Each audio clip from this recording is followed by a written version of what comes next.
Addison's disease is often called the great imitator because the symptoms are vague, gradual, and easy to miss. Fatigue, well, that could be anything. What about weight loss? Well, there's dozens of causes.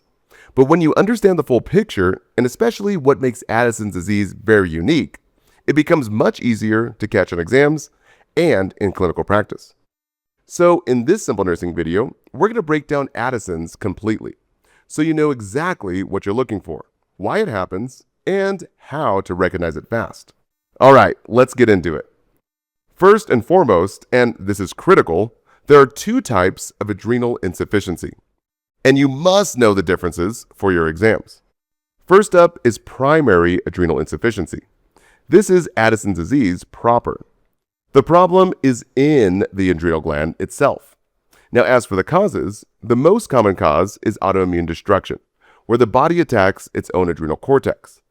Other causes include tuberculosis, fungal infections, metastatic cancer, and adrenal hemorrhage, particularly Waterhouse-Friderichsen syndrome, from meningococcal sepsis. Whew, okay, talk about a mouthful. Now, this is because the gland is destroyed. Both cortisol and aldosterone are deficient. And because cortisol is low, the negative feedback loop is gone. So ACTH goes sky high. The high ACTH is what causes the bronzing of skin. Since ACTH has structural similarity to MSH, melanocyte-stimulating hormone, and it drives hyperpigmentation. So you'll see it in sun-exposed areas, skin creases, gums, and even buccal mucosa. This is primary only findings. So you'll only see this in primary adrenal insufficiency. Okay, next is secondary adrenal insufficiency. The problem here is above the adrenal gland, in the pituitary. So low ACTH means the adrenal glands aren't stimulated. Now, as for the causes, the most common cause is long-term exogenous steroid use. The HPA suppression we covered in video 1. Other causes is pituitary tumors or damage.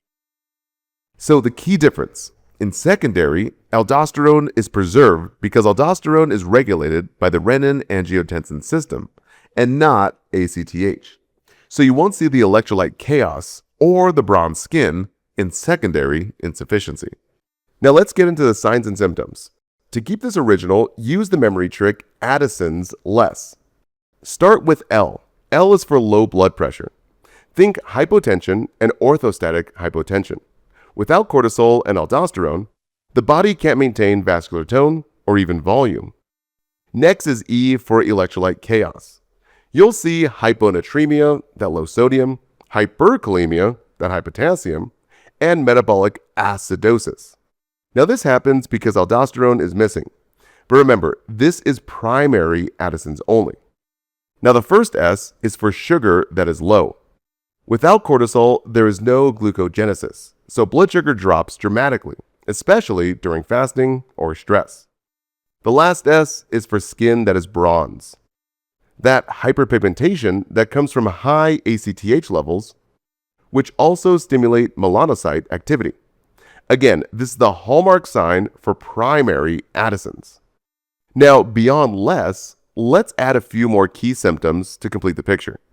You'll often see profound fatigue as well as weakness. Remember, cortisol is the body's energizer, so without it, patients feel completely drained. There's also a lot of GI symptoms like anorexia, nausea, vomiting, and abdominal pain. These are common and also easy to confuse with other conditions. You might see unintentional weight loss as well. Now in women, look for loss of body hair and decreased libido, which comes from androgen deficiency. And another classic clue is salt craving. The body's trying to compensate for the loss of aldosterone and sodium. And don't forget the mental side, mood changes, depression, and even irritability, because cortisol also plays a big role in brain function. Okay, now let's talk about the lab picture, because in Addison's, the pattern is very specific. This is one of those things that you want to memorize as a group. Serum cortisol is low. This is the hallmark finding. ACTH is high in primary Addison's. Adrenal glands fail, and pituitary overrides. And we have low ACTH in secondary Addison's, because the pituitary is the problem. Now looking at the electrolytes. Sodium is low, that hyponatremia from aldosterone loss. Potassium's high with hyperkalemia from aldosterone loss again. Remember, these aldosterone changes are mainly seen in primary Addisons.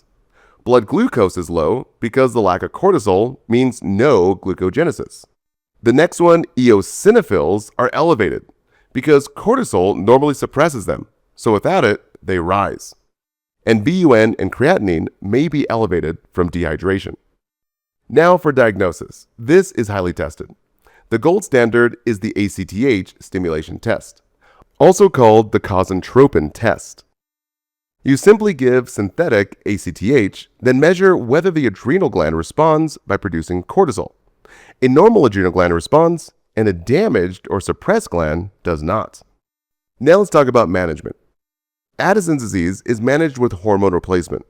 Hydrocortisone replaces cortisol, given twice daily and larger doses in the morning to mimic the body's natural cortisol patterns.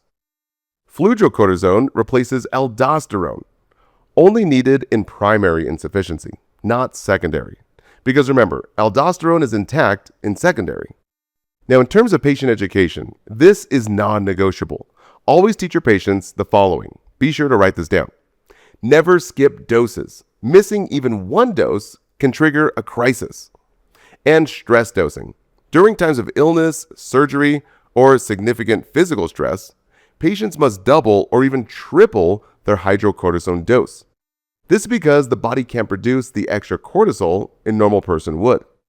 Now, the next one's critical, a medical alert bracelet. This must be worn at all times. Emergency teams need to know to give steroids. And lastly is emergency injection kit. A patient should have an injectable hydrocortisone at home for emergencies when they can't take oral medications. All right, so to wrap this up, think Addisons as less, low blood pressure, electrolyte chaos, S for sugar that is low, and also S for skin bronzing. Primary Addisons gives you the full picture, including electrolyte abnormalities and that classic bronze skin. Secondary Addisons is mainly a cortisol problem, so you won't see the aldosterone-driven changes. And remember, ACTH tells you where the problem is. High ACTH points to the primary, and low ACTH points to secondary. Management is lifelong hormone replacement, but just as important is patient education, because stress dosing and never missing a dose can be life-saving. Next is where things get critical. On your screen right now is the next video, Addisonian crisis, when this condition becomes a true medical emergency. This is where patients can decompensate fast. So go watch that next. And if you want more high-yield breakdowns, practice questions, and a free trial to test yourself, check out simplenursing.com using the link on your screen. I'll see you guys in the next video.